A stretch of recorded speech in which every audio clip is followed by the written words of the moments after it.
Alright, so there are way too many people in rec center that are out here straight up hurting their teams. Not because they can't shoot, not because they can't play defense, but because they make the wrong decisions with the ball every time. Passing isn't just about pressing a button, it's about reading the floor, understanding timing, spacing, and knowing when to move the ball and when to hold it. The truth is, most turnovers in rec don't come from bad animations or 2K being 2K, they come from bad judgment. In this video, we're going to break down how to actually pass with purpose in NBA 2K, not just spamming buttons when you're stuck. This is the part of 2K most folks never want to talk about or improve on, and it's exactly why they keep turning the ball over, missing open looks, or getting iced out by the rest of the team. So if you want to see the floor like a point guard, regardless of your position, definitely stay tuned. As you already know, luck gotcha. But without any further delays, let's jump into it. Starting out with one of the main reasons folks get turnovers, the panic pass. This is one of the most common issues in the 2K community. And if you're not sure what a panic pass is, well, let's first break that down. A panic pass is exactly like the name applies. You're dribbling the rock, you get cut off, or there's a second player blitzing you, or perhaps you're about to run out of bounds. So to avoid these types of situations, you immediately throw the ball to anyone, regardless of where they are located on the court, or how their man is guarding them. And most definitely without thinking. Hell, half the time, we don't even know what icon we hit when making a panicky pass. And while some of the times it will work out, 7 out of 10 times, panic passes lead to a steal, buckets the other way, and eventually you getting iced out. If you want to be better at the game, then these types of plays have to become a thing of the past. Great players don't pass because they're in trouble. They pass because they've created an advantage somewhere on the court. Now, if you want to avoid finding yourself in a panic pass situation, one tip I got for you is to slow down. Turbo abusing will often lead to more panic passing, as sometimes the game can move a bit faster than we can process it. And by the time that we realize a blitzer is inbound, it's already too late. Slowing down will also allow us more time to read the court and identify the open man. A next tip to help you avoid finding yourself in a panicked pass situation is to do your homework early. Again, slowing down will help with this. Before you dribble yourself into a risky predicament, try to identify where the next pass is going to go. Hell, sometimes I'll even pull up my icons before I start to attack just to see who's located where, so that in case it does get hairy out there at any point during the drive, I kind of have an idea where I want to go with the pass. But moving on, next, I wanted to go over reading the defense and their positioning. If you pay attention, defenders in 2K will give away everything that you need to know, if you know what you're looking for, that is. And just from constantly keeping your head up and scanning the floor, you can tell who's all the way locked in and who's sleeping. Active defenders are usually low in a defensive stance, attached to their matchup's hip, and you'll see them constantly readjusting in order to take away the passing lane. Lazy defenders, on the other hand, are going to be standing up tall, ball watching, and sagging off their matchup. These are the guys that you want to identify early and often, as a few hot passes to your teammates they're supposed to be guarding, and of course your teammate's going to have to hit those shots, but after a few of them, it'll cause the other team to start to get discombobulated and start over-helping or early rotating, and that's when you really got them where you want them. And you just have to find the correct teammate and make the other team pay for not being locked in.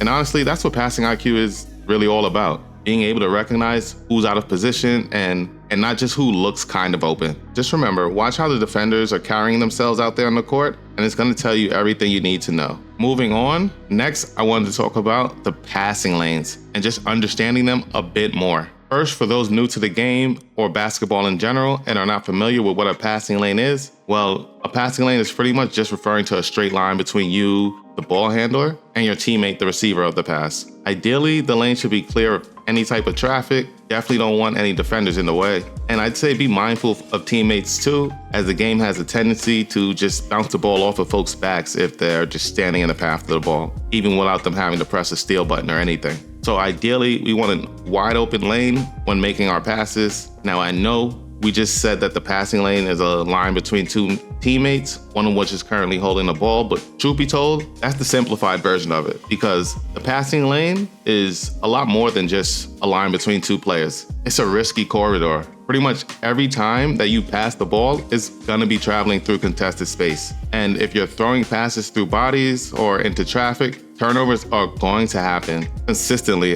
It's not a matter of if, but when. Remember, a key part of passing IQ is recognizing and understanding the risk before the ball even leaves your hand. As a point guard, or really anyone that's trying to make a pass, you want to be in control of the lane. Wait for the defenders to go for a steal attempt before passing it. Use movement and angles, or even different types of passes. Anything to create just enough space or separation for you to get a cleaner lane to pass the rock. Remember, fast passes don't beat good defense. Smart timing does. Every time. Moving on though, trash players do not pass the ball at all. Decent players pass to the guy that's standing next to them. Average players pass to the first guy who looks kinda open. But the great players pass to the teammate who will be open next. The illustrious skip pass. And as the name implies, this is a pass where you're skipping the man right next to you in order to hit the man that's all the way open, usually on the opposite side of the court. These are those passes that make it seem as though you have some type of foresight jutsu. But really, all you are doing is thinking ahead, reading the rotation, anticipating help side shifts and closeouts. A perfect example is when the player in the wing cuts to the basket and you throw that dot to that corner man, knowing that his defender is going to help because he's been helping off all game. Now, I'm not going to hype it. This type of IQ definitely isn't going to come overnight, but the more you play, the better you will become at picking up on these little tendencies. Just try to remember, every time the ball moves, the defense has to respond, and a good passer understands this and uses it to control the game.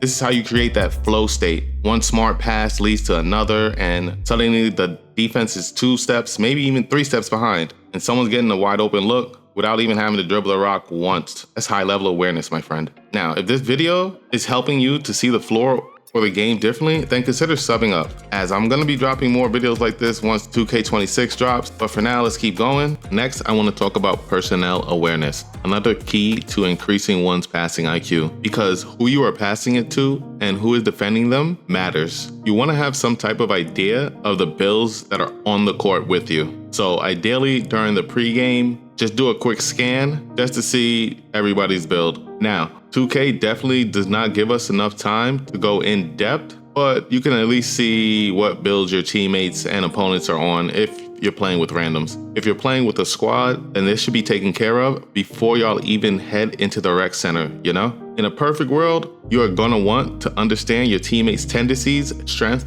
and limitations. Again, in squads, this should be identified beforehand, as you've either ran with them before in the past, or y'all can talk it out. If you're playing solos, definitely use the first couple of minutes of the game just to see how everybody moves around the court and how they play. What is their game? Do you have any knockdown shooters? Is the small forward gonna be slashing all game? What type of game does the big man have? Is he an interior post player, or is he gonna sit corner? Perhaps he might even be one of those screen setters. Long story short, you need to know your teammates and who can do what. Passing to the wrong player just because they're open will only lead to bad possessions. Trust me. Think about this. Your shooting guard is a knockdown spot-up shooter whose dex work is Avenger levels. You identify this based off of their attributes in the pregame, and during the game, he has been killing it, dexing all over the place. So if he is currently cutting towards the paint where his man is trailing him and he looks like he could be open for a layup, personnel awareness should tell us that he is either trying to cut through the lane to set up on the other side, or he's trying to set up for a dex. But what he's definitely not trying to do is receive the rock on a cut, because he is not in a favorable position to score, as if he goes up with it, it's an easy block for the other team and probably fast break points the other way. So instead of the early pass, give him a beat or two to get to his comfort zone before making that pass. Personnel awareness also builds rhythm and chemistry. When you're able to recognize someone is hot and make a conscious effort to feed them, you're not only just playing smart basketball, but you're elevating the team as a whole. Because we already know, players who feel involved tend to rotate harder, defend better, and trust you more with the ball in your hand. And suddenly the whole team is in a flow-like state, instead of forcing shots up because they haven't touched the ball in some time, pause. And then now, you have created a system where everyone knows that they're gonna be eating. So don't just pass to the open man, pass to the right man at the right time. Moving on, let's now talk about another one of the leading causes of most turnovers in 2K. And that's our passing pattern. If your passing pattern is predictable, it's only a matter of time before a good defender will start to pick you apart. Them long outlet passes that was getting through in the first half of the game, now Deion Sanders has entered the building and is probably picking them off right and left. Or like me, my kryptonite, when I'm driving to the paint and the corner defender drops down to help, if that wing defender early rotates, I'm cooked every time because I naturally make most of my bailout passes to the corner. That's part of my predictable pattern that I need to work on. But listen, there are master level baiters in this game. They will have you thinking your mans is open just to snatch the ball right out of the passing lane. Every rec game has that one lock who's just eating off a straight reading and picking off passing patterns. So remember, good passers keep the defense honest. Okay, now let's talk about one of the biggest signs of a low IQ point guard: forcing passes when the moment doesn't call for it. As the point guard, we need to always take account for the time and score. We need to be reading the momentum of the game. Late in the fourth quarter, up by 2, is not the time to start throwing risky, flashy skip passes. That's an easy way to blow a game. And you already know, game awareness is a key part of passing IQ. So we need to be aware of the situation. If we got to slow the game down to protect the lead and secure the win, that's what we do. And yes, I get it. This is just a video game, but it's still a basketball video game. You don't have to be crazy nice with them stick skills. Basketball IQ will get you what you need. Make the smart decision with the ball, and you become a playmaker your teammates will look to when the going gets rough. Look, passing is one of the few skill gaps of 2K that separates real players from the ones just pressing buttons and praying. If you're constantly turning the ball over, getting iced out by your teammates, or missing open reads, it's not always the random's fault. It's not always 2K's fault. Sometimes it's just your decision making or lack thereof. Step your game up, get better, get good. But if you want more breakdowns like this, geared more towards actually making you a smarter, better 2K basketball player,